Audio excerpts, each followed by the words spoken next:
Hey, hey. Welcome. What you doing? It's just us. Yep. Our little family of 3. So if you're new to the podcast, this is our 4th break to say we're talking through your core beliefs. Mm-hmm. Value number 4. Yeah, it's value number 4. So it's our 4th thing that we believe for our business, but it is truths that we have found in fundraising and in running a really successful nonprofits and building movements. And these are true things that you can really implement, and we think they just kind of change everything, honestly. They do change everything. And I think the beauty in having these values is you sort of have these North Stars that are keeping you on point, keeping you focused in the right direction. And I love the one today. It's not just about giving. It's about belief. So double click on it, Jon. Yeah, I mean, we want to make you believers in this philosophy because it really takes down the idea of building transactional donors in that sense. And so if that's a new term to you, it'd be a donor that's just giving and really not connected to the cause and doesn't really even understand what their money is doing. And we're not going to dive deeply into the stewardship acknowledgement piece. I mean, that is another big cog of our business. But today it's about how do you set up your programs, your giving, your philanthropy so that it breeds belief? Because we believe that belief and building believers is going to completely revolutionize your ability to start movements and to do really huge things through your nonprofit or cause. So if our ethos is rooted in creatively running towards goodness, this value tells us that at the end of the day, putting programs in place that ensure our donors can believe in the power of philanthropy is at the end of the day, it's just going to foster this deeper wanderlust to discover how our work can move into life-altering spaces. So we're really talking about shifting the lens of the conversation. I love that you talk about people who are giving modest amounts. I mean, these are your donors. I know you can picture them who are giving smaller gifts. It's the church collection plate, They're putting something in. And typically we just kind of tamp them down a little bit because they're not high maintenance. They don't demand a lot. And it would be easy to forget them. But we're saying if you can make them believers, it can change everything about the way they engage with your mission. Yeah. And the notion of what we're saying to become believers is to become believers that their philanthropy can do huge, ridiculously awesome things through your organization. Oh, yes. And on the surface, that seems like that should be somewhat easy to do. But we know from living and working and breathing inside of organizations, it's hard sometimes to truly translate a gift of $20 on the front end to tangible impact that gets somebody excited enough to call them a believer. Yes. And we're not telling you follow this $20 and tell us exactly where every cent is going, because then you'll just resent us because your whole day is running around trying to keep track of cents.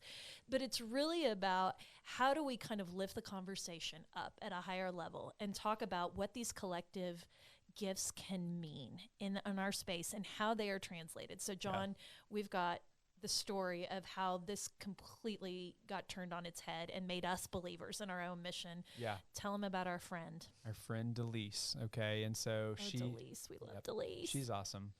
But she didn't always love what Becky and Jon were vending. She was drinking none of our Kool-Aid at the beginning. None of the Kool-Aid. And so I know we've shared employee giving stories a lot, but it speaks to any kind of group of people that you're trying to rally around a cause.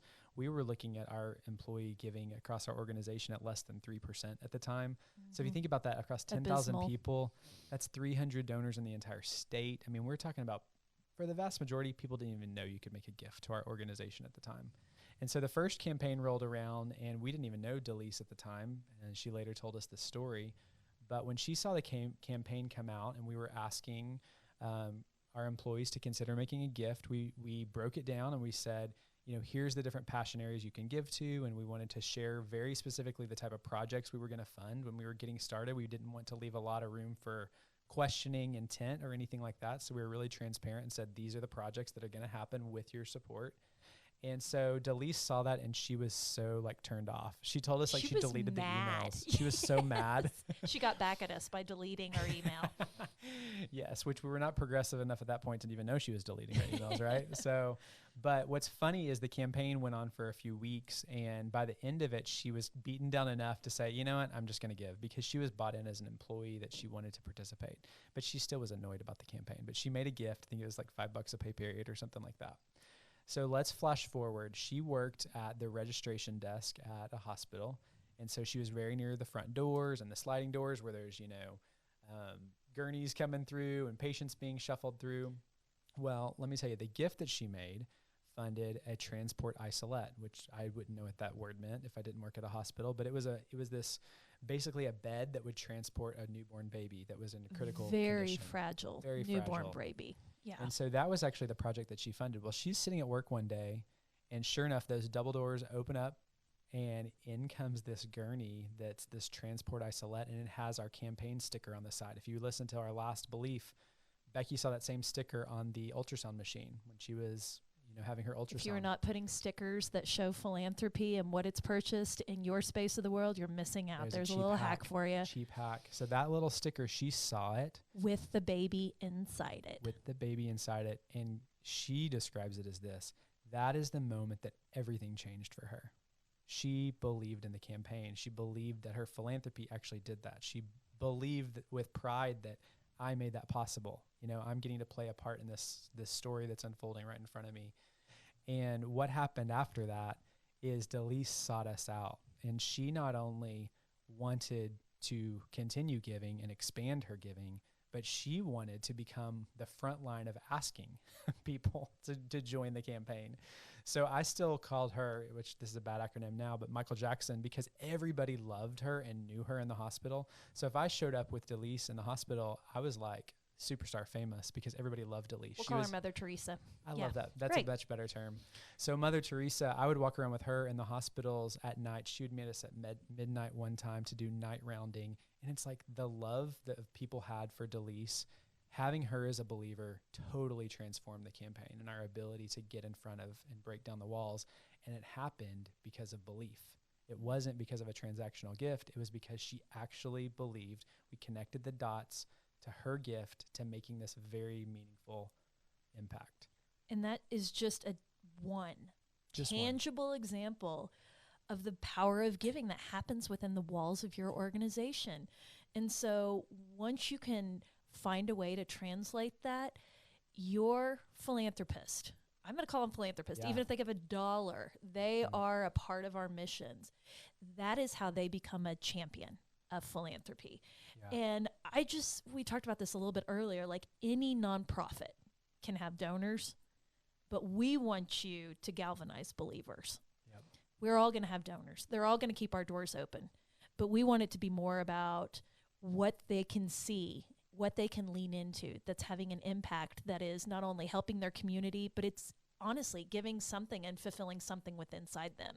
And that just feels good. It does feel good. And it can be practically done by just putting a face. We talk about humanizing, or it's putting a specificity on something that's typically ambiguous, And I know we did that a lot through events as well. And so I don't know if you want to share that story. Yeah, I think that anybody, especially right now in COVID, we're all trying to pivot and figure out what is the new normal on events. And I think in my earlier days when I did not know about transformational philanthropy, and I would really look at events as sort of this transactional means to an end. We have to have this gala or this golf tournament or this whatever dance off because we have to reach this metric. And when you can take a step back from your events and look at them as this very easy entry point into the narrative of your nonprofit, and that it's step one of bringing someone in through a series of what could be thousands of steps, I really think it begins to change how you look at events. So the story that I wanted to share was we pivoted our gala several years ago, and we decided that it was kind of the same gala every year. You had the same players up on stage, same chicken every year. Your cordon bleu, a little cordon bleu. Let's all admit salad. it. In the nonprofit world, we are so sick of cordon bleu. And so it was just kind of the same. It was rote and it was routine, and the same people were coming, and there was just no value in it other than, as a hospital administrator, you're kind of checking the box, and as a board member, you're kind of doing it. And we just said, no, we have got to do a better job about talking about the miracles that are happening within our mission. And so we started wrapping each of our galas around a particular area, a service line of the hospital. And it wasn't like the cardiology or vascular medicine area. We would just call it the heart campaign or the cancer campaign. And one year we were having the pediatric campaign. And the goal was really just about how do we celebrate children who are clearly going to be so petrified and traumatized to be in a hospital. And we took that and looked at our pediatric team and said, what would transform this experience for children? And they said, if you had a huge infusion of cash or resources to this area, and they said, we would love to bring on something called Child Life into our hospital. If you're not familiar with Child Life, it is these amazing people that come into the hospital and they basically play, I'm using my air quotes right now, with kids, and they find a way to make the hospital experience less scary and more fun for the kids. I mean, it's things like if kids have to drink, you know, whatever the concentrate is so they can go in and have an ultrasound, they'll play Uno, you know, and they'll take that many drinks. Do not try this at home, adults, with alcoholic beverages. They bring in therapy dogs. They bring in puppets to help. And so we decided we were going to use our gala to not only put some added programs and resources around pediatrics, we were going to launch this. And that became the story. And we told just an incredible story about how kids had interfaced, and we had them on stage, and we had our pediatricians and our neonatologist up there.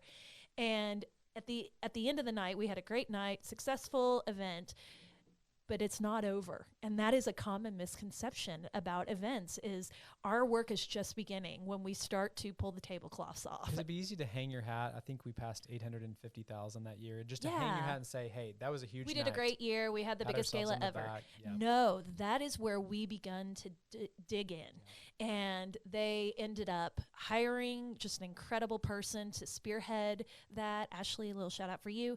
And we saw incredible gains. It ended up transforming the culture of having children at our hospital by virtue of just putting it in one department.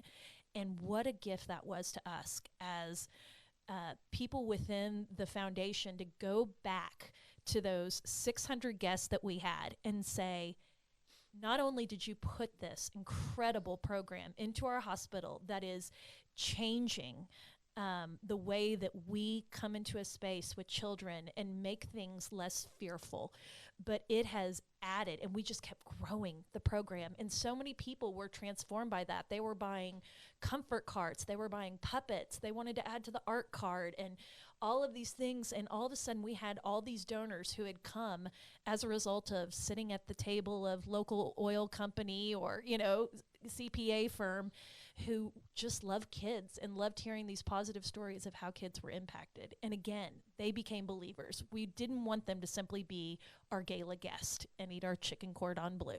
We wanted them to come and love the mission, and what an easy way to do that. Yeah, and it's like we still feel the effects of that event that made believers as those impact stories rolled out. Those are the people that are still investing in the children's program and taking it to the next level today. So it's like that is just the heart of this idea. And, you know, I read a study a couple of years ago that talked about that boomers, you know, who go boomers, or okay boomer, isn't that the cool thing to say? Or that's the horrible thing to say. Yeah. Sorry. Julie, he's trying to get Julie to do a little boomer sooner shout out here, but I don't think she's taking the bait. But, you know, I read this study that boomers were making a lot of test gifts to see what would happen. I love this scientific. Yeah. I really am so interested in this. It's like, think about it like secret shoppers. I mean, who is making a small gift today that holds the power to make an incredible legacy gift? And this kind of goes back to the other values we've talked about of everyone matters. But how are you building the programs and the stewardship and all the practices in your organization to convert that person into a believer that their gift really did translate? Because those are the people that are going to come back and invest long-term with your organization. Yeah, and if you're playing the long game, side note, that was value number 2, then you're equalizing the treatment and attention of those modest givers to ensure that you're in fostering those who can be passionate believers about your mission. because they felt their impact immediately. We didn't wait for them to get up to the $1,000 threshold and join our donor giving society before we said, you're important enough, I need to circle back. And I think, Jon, that there are easy ways to do that. We're not talking about emailing everyone individually. We're not talking about calling them. There are just methods and multi-channel ways that you can get this message out and just let it be a part of the narrative of your nonprofit. It doesn't have to be completely targeted to me as a donor. It's something the entire community can celebrate, and then we can all get on board. Absolutely. And don't think in one channel either to think the ultimate destination is a major gift, because people like Delise and people that were in the audience with the gala and being part of that transformation, they may not write a 7-figure gift to the organization, but they can be conduits for massive movements and change and break down walls that are going to open up so much more opportunity for your organization, for your cause, whatever you're trying to champion. Yeah. So, and community, that what you've just said, Jon, is so smart, because community is everything. And we need all levels of humans, good humans in our community. We need volunteers. We need big donors. We need legacy gifts. We need people that will just show up with gift cards to feed our essential workers on the front line of COVID. It's like community looks different everywhere you go, but every single way that you can tap in helps move the mission forward. Yep. So there's your call today. There's your call. And really, I think even the final challenge would be, how do you look at your organization right now, and how do you move toward belief? How do you operationalize, this process in your culture, in your systems? How does everybody get on board? Because this is going to be a team hustle, and not one person can do it. It's not on your stewardship person to do it. It's not on, annual giving, because these are our smaller donors. It's going to take a village to come together to bring in believers. It's not just about giving. It's about belief. I'm drinking that Kool-Aid. Delise is too. Go find your Delises.